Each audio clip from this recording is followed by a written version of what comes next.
మెదక్ జిల్లా నార్సింగి మండల కేంద్రంలోని రైస్ మిల్లులను తహసీల్దార్ గ్రేస్ బై ఆకస్మికంగా తనిఖీ చేశారు. మిల్లులో నిల్వ ఉన్న ధాన్యం పరిస్థితి, ప్రాసెసింగ్ విధానం, నిల్వ సదుపాయాలను పరిశీలించారు. ఈ సందర్భంగా ఇవ్వనుభవ మాట్లాడుతూ రైతుల నుంచి కొనుగోలు చేస్తున్న ప్యాడీని ఆలస్యం చేయకుండా వెంటనే దింపుకొని ప్రాసెసింగ్ చేయాలని రైస్ మిల్ యజమానులకు సూచించారు.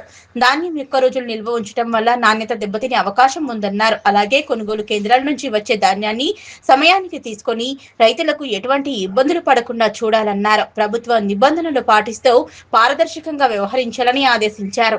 రైతులకు ఎలాంటి సమస్యలు ఎదురైనా వెంటనే అధికారుల దృష్టికి తీసుకురావాలని ఎంఆర్ఓ సూచించారు.